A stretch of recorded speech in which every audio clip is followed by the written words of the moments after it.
Hey, look, here's the thing, Kirby. One day you're young and really cool, and then the next day you have a favorite grocery store. That's how life just works.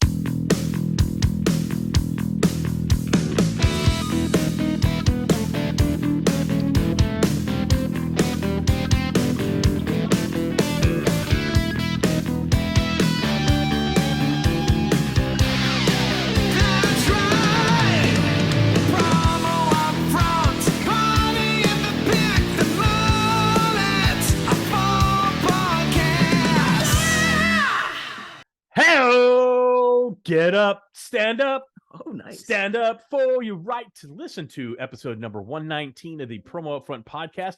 I'm one of your hosts, Bill Petrie. With me, as always, let's call him the Baron of Black Friday, the one and only Kirby Hasseman. Kirby, how the planning of things are you?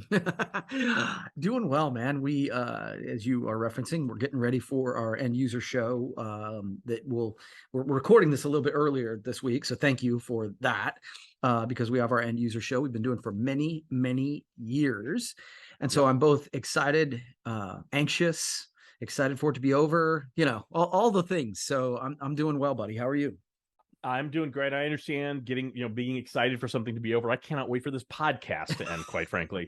And we just started, so I really, really understand that. No, we're recording early for both of us. I've got some friends coming in from out of town later this week when we normally record for a college boys lost weekend. They're actually staying at my house. Nice. So that'll be interesting. My bride is going to the beach with a friend. We instead of paying for hotel rooms, we paid for her to go on vacation. So nice. We'll see how that goes. But it got me to thinking, Kirby. I love it when that happens. And with the world being such an increasingly complex place, which is why we're always looking for ways to make our lives easier. If you're a distributor in the promotional products industry, Kirby, and you are one, yes, I have some amazing news for you.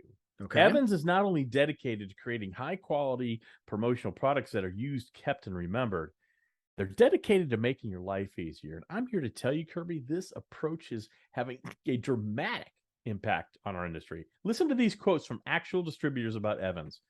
Here's one. I really appreciate the team effort of this organization. Great customer service and client received the merchandise on time. This will not be my last order from Evans. Oh, wait, I have another one. Okay.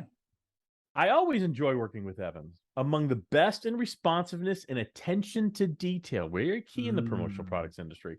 And if that weren't enough, and it really is, that's enough. I should stop now. That's enough. But no. I love this quote. This is my favorite one. There's never any drama with Evans. And we know sometimes there can be drama when you're dealing with all the issues with supply chain and things like that. Never any issues. Kirby, I know you've experienced drama working with other suppliers. Isn't it great to know life's going to be easier when you work with Evans? Yeah, I think, it reminds me of a quote from Donald Miller where he says, if you confuse, you lose, right? And I think that, Evans is one of those suppliers where they know their lane, they do it well. And like you said, they remove drama. And anytime, boy, over the last couple of years, anytime we can remove drama and just do what we do, then we all win. Yeah, and that reminds me of a quote from Donald Duck, quack, quack. In any event, I couldn't agree more with what you said, Kirby. And clearly many other distributors agree with you, given these powerful testimonials. Hey, Mr. and Mrs. Distributor, when you're ready to work with a supplier partner that avoids drama and makes your life easy, contact our good pals at Evans. You can head over to evans-mfg.com to learn a little more. Now, Kirby, this is episode number 119.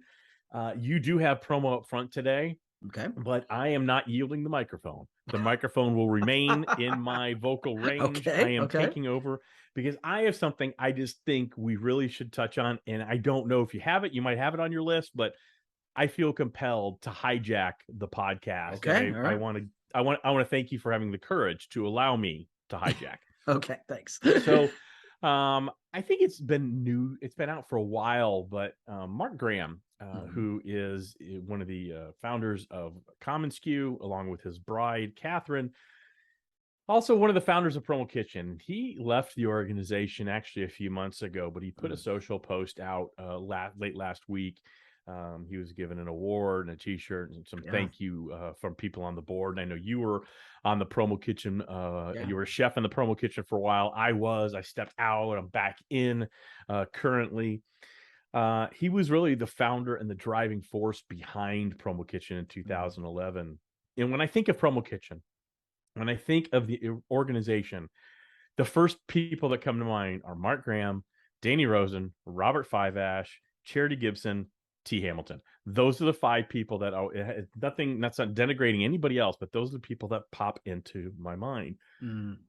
And Promo Kitchen's 10 years old now, and so Promo Kitchen's at just like all organizations get to, all successful organizations get to, at a crossroads. So I want to ask you. I'm sure you want to say something nice about Mark, so feel free to do that. I'm going to allow you the bandwidth on the airwaves to do that. But then Promo Kitchen. So for a long time, really killed it with content. It completely owns mentorship. Nobody can touch what Promo Kitchen does in the mentorship space in the industry. Now, what should Promo Kitchen be? Now that we're seeing the founders kind of step aside for the next generation, what would you like to see out of Promo Kitchen? Okay, that's a great question. So yeah, I will say that, when I saw that Mark was stepping away or had stepped away, one of the things that when I think of organizations, or like in our community, we have an award called the Shocktonian Award, where I kind of, my measuring stick is the community a different place because this person was around, right? And I think you can say unequivocally that the industry is a different place because of Mark's contributions, because I've always said Mark is like the ultimate connector, right? And so him being a part of Promo Kitchen is the reason I was a part of Promo Kitchen, quite frankly. And so that's his work there. Amazing. And so untouchable. Yeah, kudos, Mark.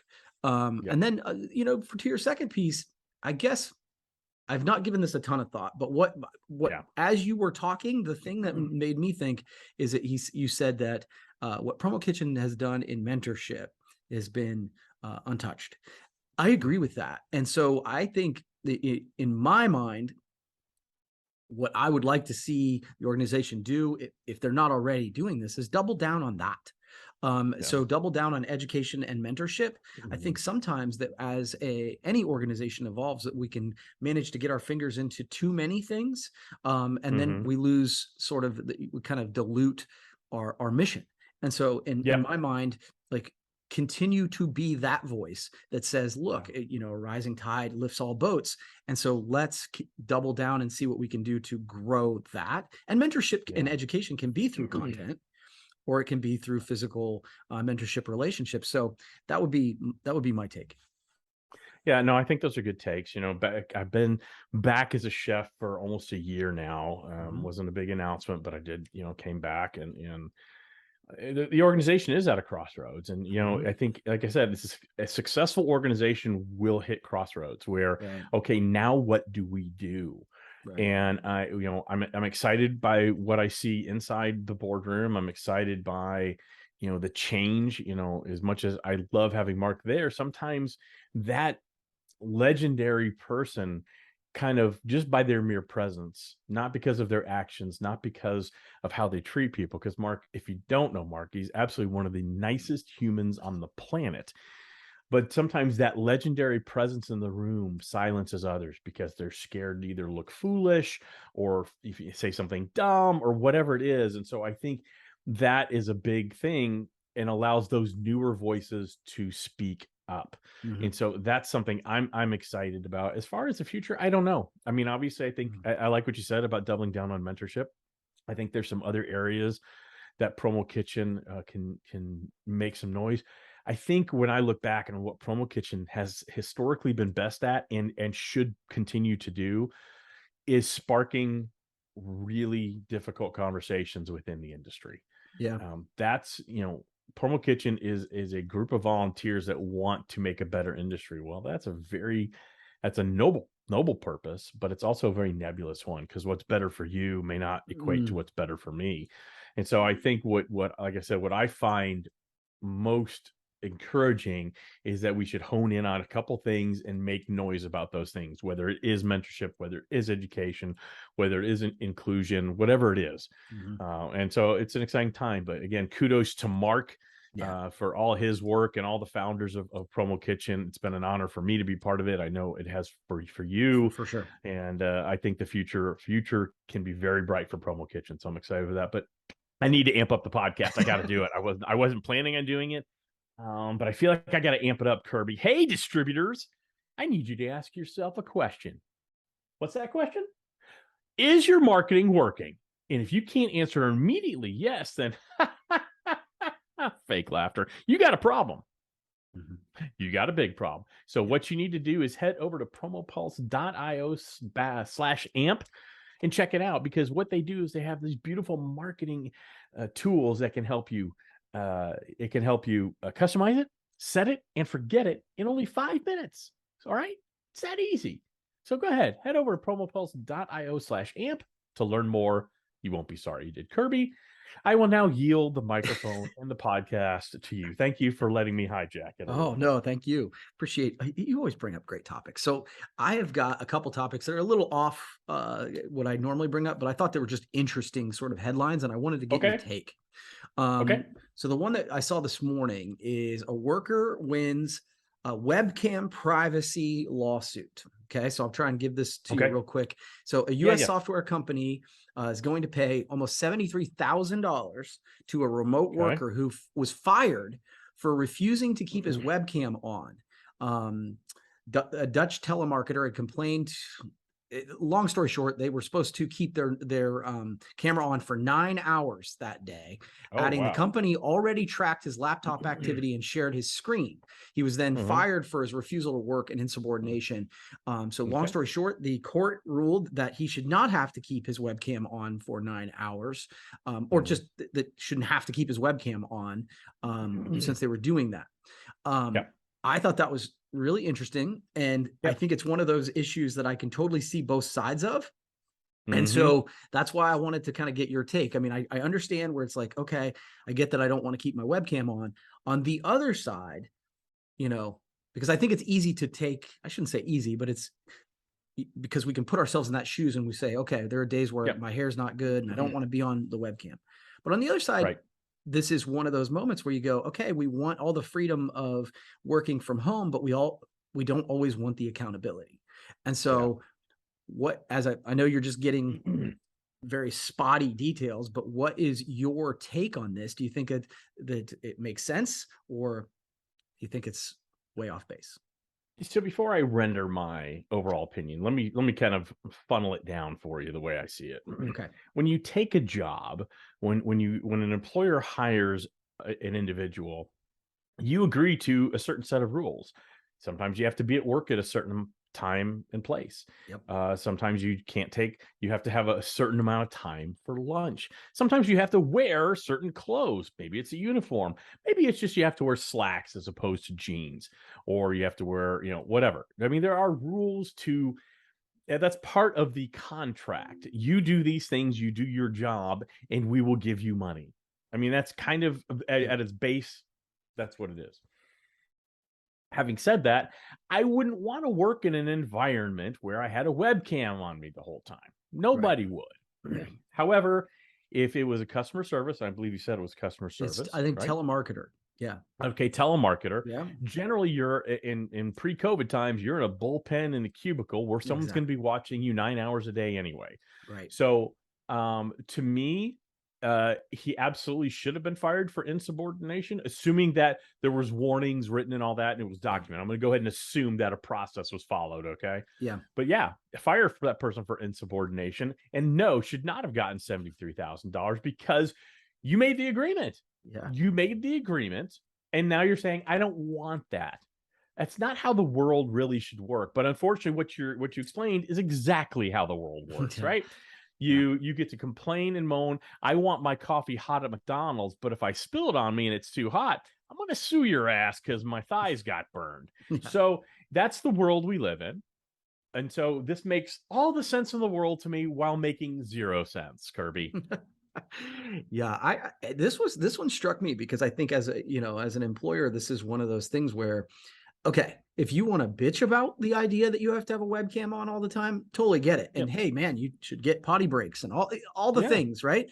But the idea that you like, I don't feel like having my webcam on. Well, tough shit. That's part Yeah. of the deal. Don't Well, take the and look, job. And if you don't want the job, right. if you want to quit the job, if you want to get fired for the job, fine. The idea that there's a ruling from a Yep. court that says that Yep. it's unfair, I thought was kind of absurd. It is, and shame on the employer for having that type of silliness in terms of having a webcam on. I mean, I don't think any of us would dispute that's a really silly thing. Their rule, though, hey, it's their toy. They get to play with it how they want. And so your choice as an employee is to quit, find a new job, Right. or buck the system and get $73,000 in a precedent ruling. All right, Yeah. Kirby. So what do we call that topic? Canned for camera. That's what we call that topic. Okay, I like it. All right. Kirby, you got another topic for us since I Yeah. hijacked the podcast Yeah, sure. earlier? And again, this is another outside, but I'm kind of curious of your take. Yeah. So REI, the big retailer, has essentially, okay, cool. So we're on the same page. Yep. They've nixed Black Friday for good. And since you're prepared for it, I won't go into a ton of detail, but for those listening, essentially I think for the last couple of years have shut their doors the day after Thanksgiving, one of the busiest shopping days of the year. So it's a big commitment for a retailer. And they've essentially said, look, we're not going to be open on Black Friday for good. And so shoppers will still be able to order online, but fulfillment will begin the next day. So I wanted to just sort of quick go see what you thought about that. Do you think it's a good idea? Do you think, because I sort of have mixed thoughts about this one too. I do not have mixed thoughts about this. It's permanently banned. They're not going to do it. And they're also paying associates. So it's now a paid holiday for REI. Yes, that's right. Yeah. This is, the trend over the last decade has been, okay, we're going to open at 6 a.m. on Thanksgiving Day. Well, maybe we'll open at 5 a.m. on Thanksgiving Day. Okay, maybe it's 4 a.m. Actually, we're going to open up at 9 o'clock Thanksgiving night. Sorry, in the morning of Black Friday and then backing up to Thanksgiving night. We are in a society where we're always looking for our next piece of candy. We don't sit still very long. Right. And Thanksgiving is one of those unique days where everything is closed. It is not a religious holiday. It's an American holiday. And so everybody celebrates it. It's a time with friends and family. It's a time for, a lot of food and a lot of football and a lot of time with people. And I never loved how it would encroach on that. Even in my family, back when, my wife and her mom would get up and her sister would get up the day after Thanksgiving. They spend the second half of Thanksgiving looking at all the circulars and we should go here, then we go here and map it out. I never understood that. I understood the community part of it, but I never understood the hustle and bustle of it. To me, that was just such a negative. So I applaud this. To me, there's no middle ground here. I don't have a problem with Black Friday existing. I think it's kind of cool that people want to line up and get a cheap TV. It's great. It's awesome. But I'd really, and it shouldn't be legislated. I just like some sort of agreement that let's just start at 7 a.m. on the Friday morning after Thanksgiving. It's cool. It's cool.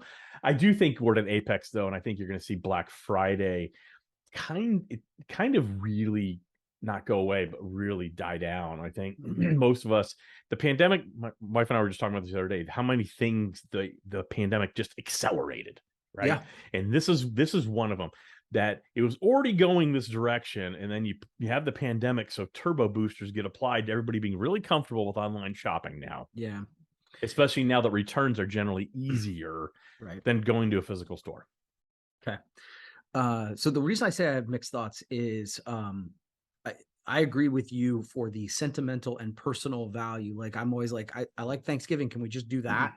And in the interest of transparency, we are, as Hasseman Marketing is closed on Black Friday, so that Thanksgiving and Black Friday, you can enjoy it. And early on, I had employees who were all in on going to Black Friday. I'm like, you know what? Let's not make you take a vacation today. Let's just do it. Right.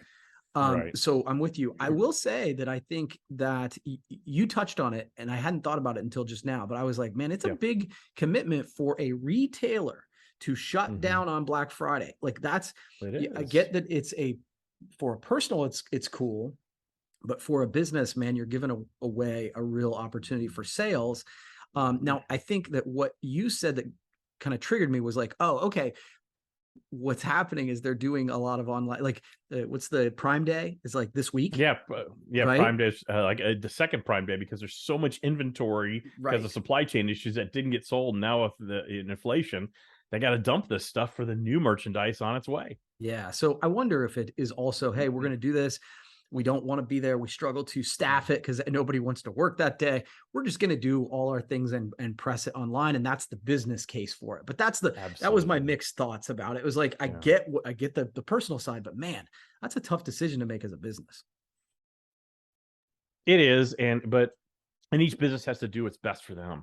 Right. I think if you have a good online presence, I think it sends a really nice message to your employees. Again, I'm a believer that with any business, it really starts with your employees. It doesn't start with the customer. It starts with the employees because they will take care of the customer. Yeah. And so you can't just abuse them. And I always think Black Friday is one of those. It does. It can be an abusive day depending on the environment, but I understand a small business, a small retail shop that may not have a large online presence, or like in a small downtown area. I understand them being open on a Black Friday. It's just never been my favorite thing, but I don't like going physically shopping as it is. So, all right, Kirby, unless it's the grocery store. I love going to the grocery store. Hey, look, here's the thing, Kirby. One day you're young and really cool, and then the next day you have a favorite grocery store. That's how life just works. Okay. I love it. All right, Kirby, before we get into our picks for good, I want to talk to you about something that's going on within the National Football League, the NFL right now. So it is October, which is Breast Cancer Awareness Month. Yep. And over the last decade or so, the NFL picks a month and they have like themes. So this month, or like November, is all about armed services. So you'll see a lot of camouflage and things like that in terms of what coaches are wearing and merchandise.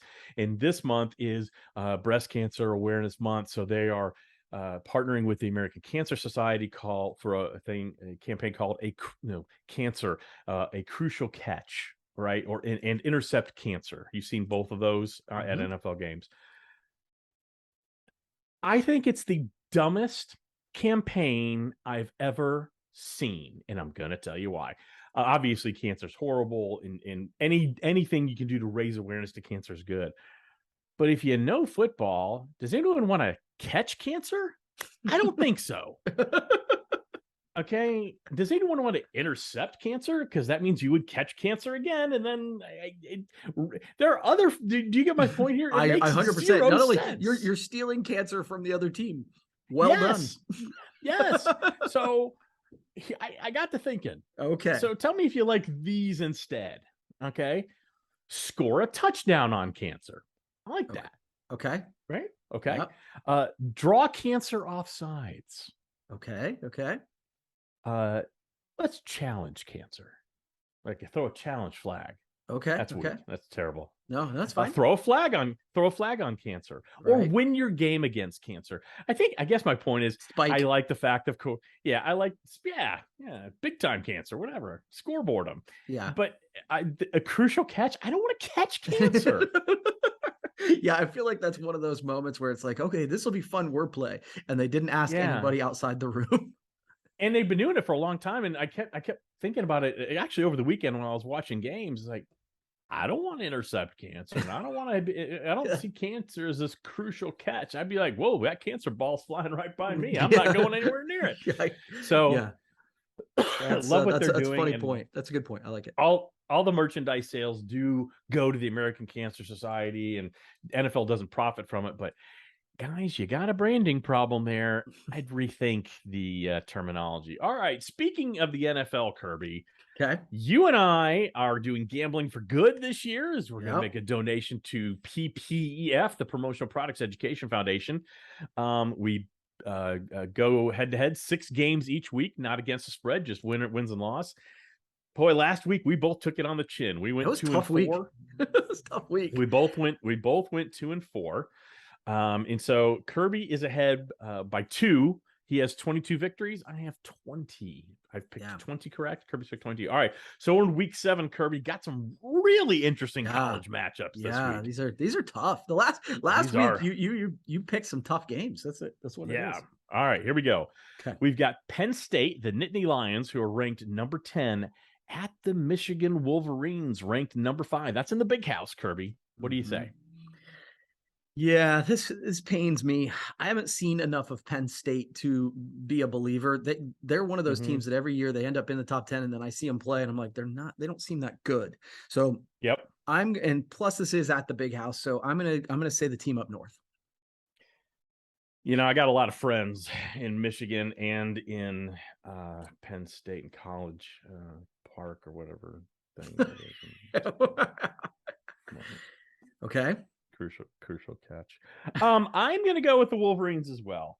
Okay. I got to go with the Wolverines. I just think they're a better team. I have a hard time with Penn State. All right, Kirby. Number 3, the Alabama Crimson Tide, who almost got knocked off by my Aggies on Saturday night, but we're not going to talk about that, are going into Knoxville, Tennessee. They're going into Rocky Top to face the number 6 Tennessee Volunteers. Who do you got? So as you may remember, I've been picking Tennessee in almost all of these games. I actually think that Alabama fell from like 1 to number 3. I think correct. They're now behind Georgia and the Ohio State. Yes. I'm just say, they own the word now. That's true. I'm gonna think that that Nick Saban's gonna use that. I'm gonna go Alabama in this one. All right. I got a lot of friends in Knoxville, so I'm gonna have to go with your Rocket Top Tennessee Volunteers. Okay. I like it. All right. This is a tough one. Big 12 tussle here. Oklahoma State, the 8th ranked Cowboys, heading into Fort Worth, playing Brian Jolin's beloved TCU Horned Frogs, ranked number 13. Who you got? Yeah, I have no idea. And I think I've gone back and forth on this one. I'm gonna go with TCU because it's at TCU. Okay. I got a lot of friends in Fort Worth, so I am going to go ahead and go with the Horned Frogs there, and also out of respect for Mr. Jolin. Love it. God rest his soul. All right, let's go to the pros. Kirby got some really hot games this week in the pros, too. The Baltimore Ravens traveling into the Meadowlands to face the New York Football Giants. Yeah, I'm a believer in Lamar Jackson much more than I am Daniel Jones. I think if the Giants could snap the ball to Saquon Barkley every time, they would do it, and they actually might be more successful that way. Yeah. But I'm going Baltimore. Yeah, man, I got a lot of friends in New York, so I'm gonna have to, unfortunately, disappoint all of them, and also go with the Baltimore Ravens. Kirby, Baltimore Ravens win that one. I don't believe in Daniel Jones. Neither does his own team. Yeah, that's right. So why should I? All right. The Buffalo Bills going into Kansas City to play the Chiefs. Yeah, everybody keeps telling me that Buffalo is the best team in the NFL, and then I see them lay a lot of stinkers, and it all depends on which Josh Allen shows up. But until they beat KC, I'm going with KC. Yep. Okay, so awesome. You know, I've got a lot of friends in Kansas City. You actually some really good friends in Kansas. I do. I am gonna have to go. You know, I was gonna go Buffalo, but then last night when I saw Kansas City throw 4 touchdowns to the Travis Kelce, I'm gonna have to still go with Buffalo. Sorry, I'm gonna disappoint all the KC people there. I'm gonna go with Buffalo. All right, last game is game of the first half of the year. 2 surprisingly good teams. The Dallas Football Cowboys, as Jason Garrett used to weirdly call them, the Dallas Football Cowboys heading into a Sunday night showdown in the NFC East with the Philadelphia Eagles. Yeah, I'm actually excited for you that the Cowboys are relevant and doing well. I really am. And I think that if Dak Prescott was back in 100%, I think I'd probably go Cowboys because of their defense. And in your defense, no matter what you pick, whatever. We don't know. We are recording Tuesday morning. There's a chance he plays. We have no idea, guys. Yeah, so that's fair. But what I would also say is I don't think it'll be 100%. And so I'm going Philly. I don't feel good about it, but I'm going Philly. Yeah, I struggle with this one. I've got I got a lot of friends in both places, but certainly Philadelphia. You know, it's a city of brotherly love. However, I don't care if you are quarterbacking the Dallas Cowboys. I will never, ever pick the Philadelphia Eagles, the team that booed Santa Claus, the team that booed when Michael Irvin blew out both his knees on the horrible Veterans Stadium turf to end his career, the team that threw batteries at Jimmy Johnson, the only team that has a jail in their stadium because of their fans. Dallas Football Cowboys win by 67 points. Lock it in. That's a bold prediction. I'm not sure I'm buying prediction. that, since they did 100 yards in offense last week. Speaking of locking it in, Kirby, I think if you're a distributor and you know your life's tough, you need to lock in working with our good pals over at Evans. That's right. We know the world is increasingly fast-paced, increasingly complex. That's why we're always looking to make our lives easier, and the good people at Evans are 100% dedicated to doing that. They really have their internal processes focused 100% on the distributor and creating a frictionless process, or as frictionless as possible, to make sure you get some of your time back. They've got your back by giving you your time back. So head over to evans-mfg.com. You're not going to be sorry you did. Now, Kirby, I wish you a fabulous show this week. And we will be doing this recording live next week in fabulous Atlantic City. Well, let's just call it Atlantic City. The jury's out on fabulous, but we'll be doing this at Atlantic City at the Fabulous Promotions East Show. Now, that is fabulous. Absolutely. On a Tuesday afternoon. I have no idea what time, at some point in time. So if you're in Atlantic City and at the Promotions East Show, Kirby and I would love to see you. And I look forward to seeing you live and in person next week, Kirby Hasseman. See you, buddy. 67 points.